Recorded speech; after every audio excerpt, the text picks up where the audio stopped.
Polemik ijazah Presiden ke-7 RI Joko Widodo seakan tidak ada habisnya.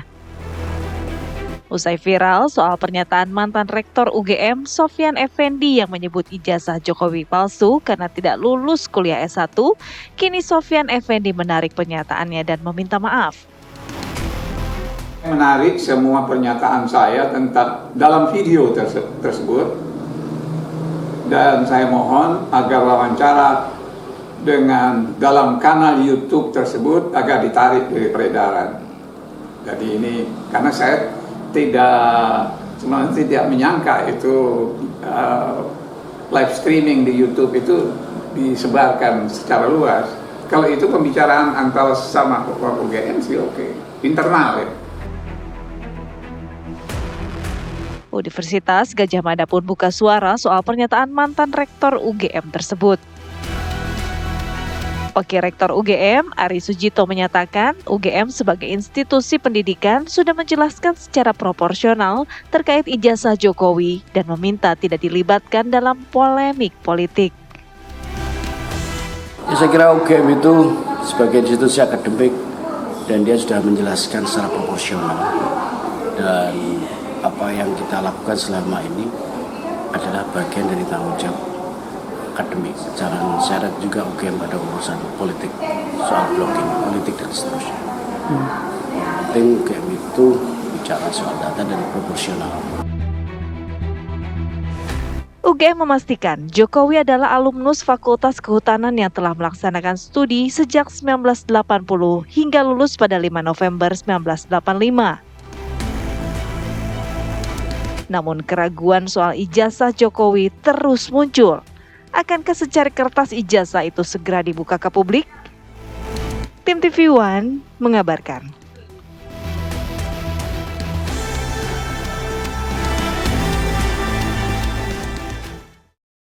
Ibarat bermain sepak bola Andi Kumala. Yes. Hakim garis telah mengangkat bendera tanda offside. Offside, Ada siapa yang offside nih? Pemainnya ada yang offside. Tapi kamera VAR masih belum menunjukkan apakah benar-benar offside atau enggak. Tapi udah ditarik kembali nih. Ditarik kembali, iya. Tapi kan tapi sudah terlanjur terekam ya.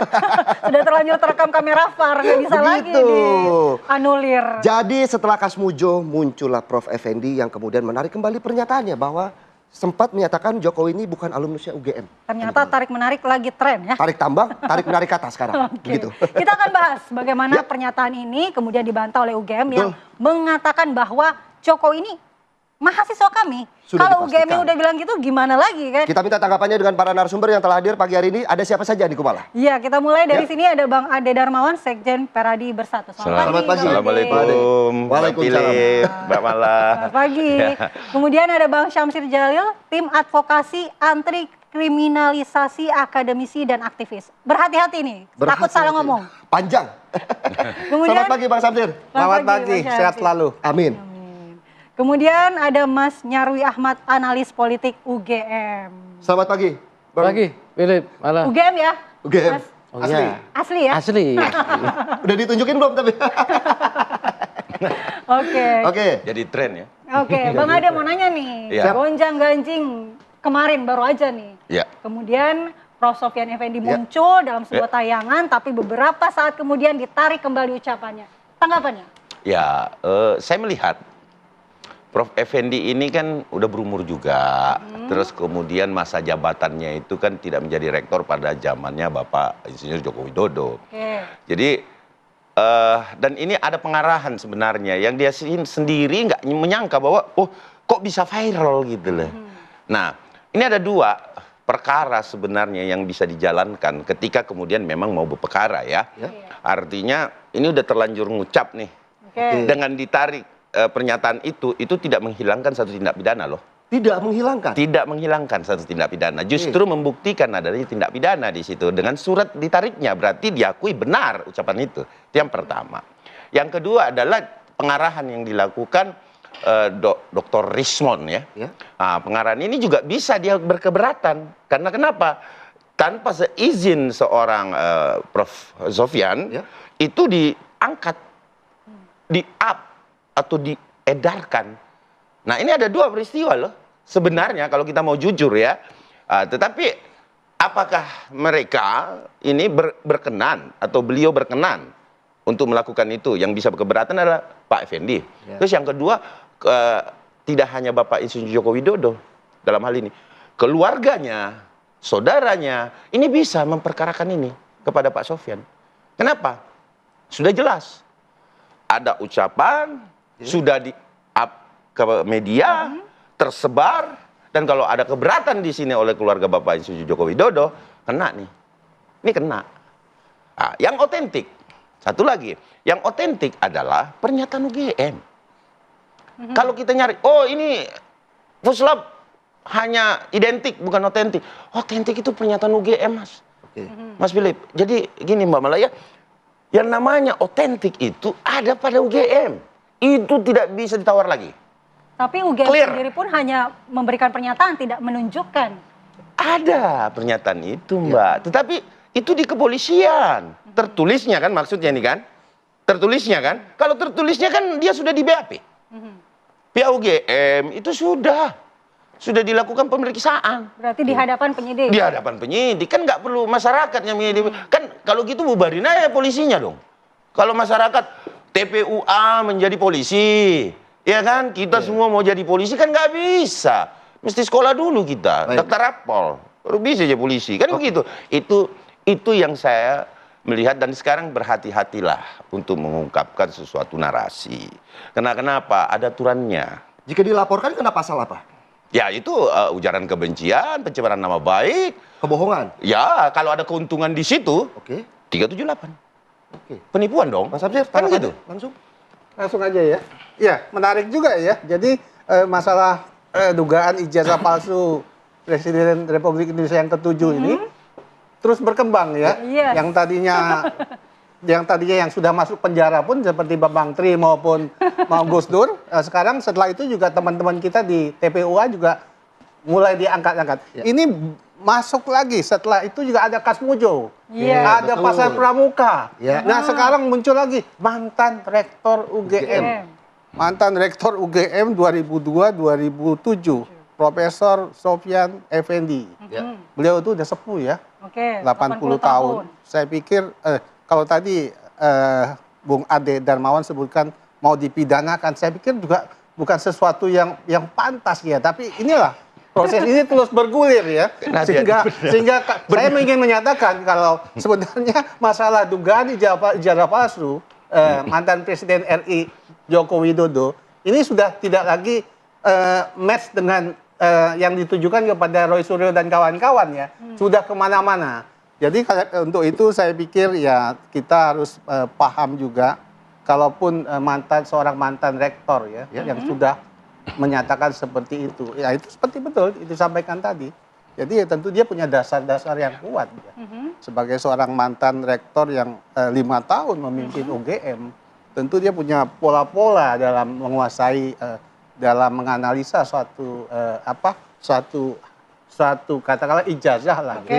Karena di situ dia sebutkan ya, kalaupun lihat dari hasilnya, kalaupun lihat malah dia sebutkan itu skripsinya itu diambil, dia terang-terangan di situ menyebutkan di skripsinya itu diambil dari pidato, ada diktat yang sehingga saya pikir dia nggak salah juga dalam menyampaikan itu. Tapi kalaupun belakangan ini ya, kenapa dicabut? Belakangan ini ya dicabut ya. Saya ingin menceritakan pengalaman saya. Dalam arti begini, ketika saya itu 40 tahun yang lalu itu tahun 84, 83, 84 lebih kurang itu saya di Indonesia ini setiap pegawai termasuk juga perusahaan swasta itu wajib mengikuti program yang namanya penataran. P4 ya. P4 pada waktu itu ya harus wajib dilakukan untuk memastikan kalau karyawan-karyawan tersebut sudah lolos tentang Pancasila. Poinnya Bang? Poinnya. Jadi pada waktu itu saya ya itu kan penataran ya. Penataran itu saya hadapi 3 hari lebih kurang. Hari terakhir itu ada tes untuk meyakinkan kalau peserta ini sudah betul-betul mengikuti penataran tersebut. Pada saat setelah tes, saya dinyatakan tidak lulus di penataran itu. Karena dari jawaban yang saya buat tidak sesuai dengan konsep daripada pernyataan itu.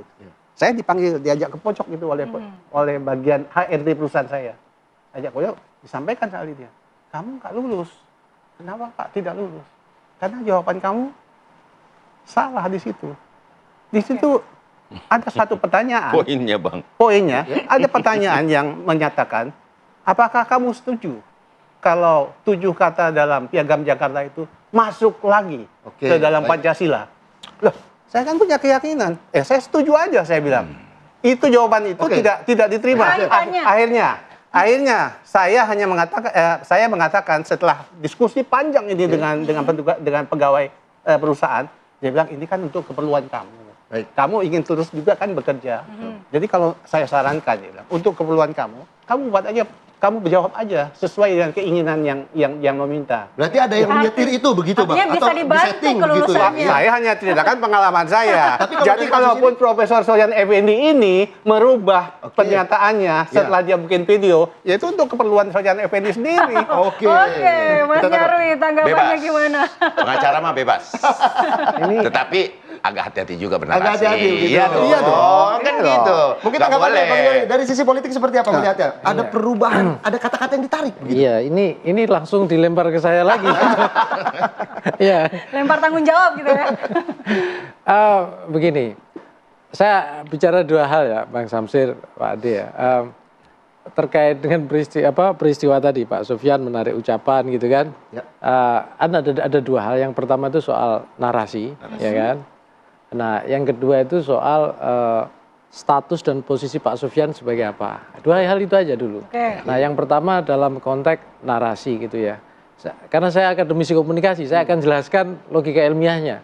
Di komunikasi itu ada teori narasi atau paradigma narasi gitu ya. Sederhana saja asumsinya ya. Semua orang itu pada hakikatnya itu tukang cerita. Punya bakat sebagai tukang cerita. Nah, karena dia tukang cerita, maka ada versinya. First person, second person, dan seterusnya. Menurut saya, menurut mereka, dan menurut ini. Makanya di banyak diskusi soal keaslian ijazah Pak Jokowi ini kan banyak perdebatan kan katanya. Nah, itulah di situ narasi sebenarnya. Gitu ya. Nah, di dalam narasi ada 2 hal. Yang pertama itu koherensi, yang kedua itu fidelity. Koherensi itu apa? Apakah ceritanya bisa masuk akal, nyambung, apa enggak? Itu di situ, maka di situ logika hukum masuk sebenarnya. Ya, ada bukti, ya kan? Alat bukti yang sah dan seterusnya, proses uji ini dan seterusnya gitu ya. Nah, yang kedua fidelity. Fidelity itu sebenarnya bisa kita cek secara bersama-sama logikanya. Ya, apakah misalnya dari sekian proses misalnya Pak Jokowi dari masuk sampai ini itu kira-kira konsisten apa enggak penjelasannya. Nah, yang berikutnya saya masuk kepada aktor yang bercerita. Nah, di sini Pak Sofyan masuk kan gitu.